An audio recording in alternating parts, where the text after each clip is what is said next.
कोथिंबीर वडी करण्यासाठी एक बारीकसं वाटण वाटून घेऊया. 3 ते 4 मिरच्या, तिखट आपण आवडीनुसार घालूया. 1 ते 1.5 इंच आलं, 1 चमचा जिरं. हे वाटण मिक्सरमध्ये जाडसर वाटून घेऊया. कोथिंबीरीची वडी खुसखुशीत होण्यासाठी अर्धी वाटी पोहे मिक्सरमध्ये बारीक पावडर करून घेऊया. 2 ते 2.5 कप कोथिंबीरीला आपण 1 कप बेसन पीठ घालणार आहोत. अर्धी वाटी पोहे मिक्सरमध्ये बारीक वाटून घेतलेले आहेत ते घालूया. मिरच्या, आलं आणि जिरे याचं जे वाटण वाटून घेतलेलं आहे ते यामध्ये घालूया. अर्धा चमचा हळद घालूया.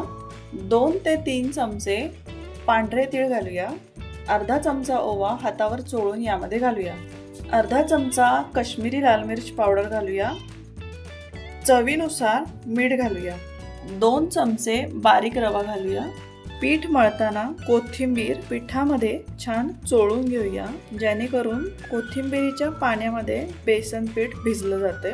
गोळा मळताना जसं जसं पाणी लागेल तसं तसं 2 ते 3 चमचे आपण यामध्ये पाणी ॲड करूयात.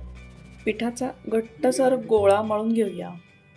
कोथिंबीरीच्या वडीसाठी घट्ट गोळा मळून झालेला आहे. याचे आपण 2 भाग करू आणि रोल करून घेऊया. हाताला थोडंसं तेल लावून घेऊया. अशा प्रकारे आपण कोथिंबीरीच्या वडीसाठी रोल करून घेऊया. प्लेटला आपण व्यवस्थित तेल लावून घेऊ. यावर आपण कोथिंबीरीच्या वड्या वाफवायला ठेवूयात. पाणी छान उकळायला लागले आहे. एका कढईमध्ये अर्ध पाणी घेऊन ते व्यवस्थित उकळी आलं की त्याच्यावर अशी जाळी ठेवूया. त्याच्यामध्ये ही प्लेट ठेवूया.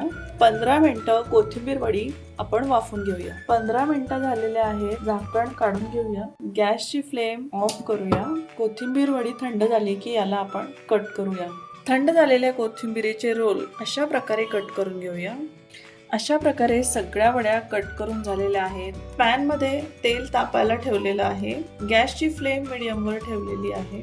तेल तापलं की यामध्ये आपण मीडियम फ्लेमवर खरपूस अशी कोथिंबीर वडी आपण शॅलो फ्राय किंवा डीप फ्राय आपल्या आवडीनुसार करू शकतो. सोनेरी रंग येईपर्यंत दोनही बाजूंनी आपण कोथिंबीरीच्या वड्या खरपूस अशा फ्राय करून घेऊया. वड्या छान खरपूस लाल रंग येईपर्यंत फ्राय झालेल्या आहे. याला आपण प्लेटमध्ये काढूया. कोथिंबीरीच्या वड्या खूप छान खरपूस खुसखुशीत तळून झालेल्या आहेत. जेवताना तोंडाला चव आणणारी आणि स्नॅक्स म्हणून पण आपण अशी गरमागरम कोथिंबीरीची वडी नक्कीच करू शकतो. कोथिंबीर वडी सर्विंगसाठी रेडी आहे.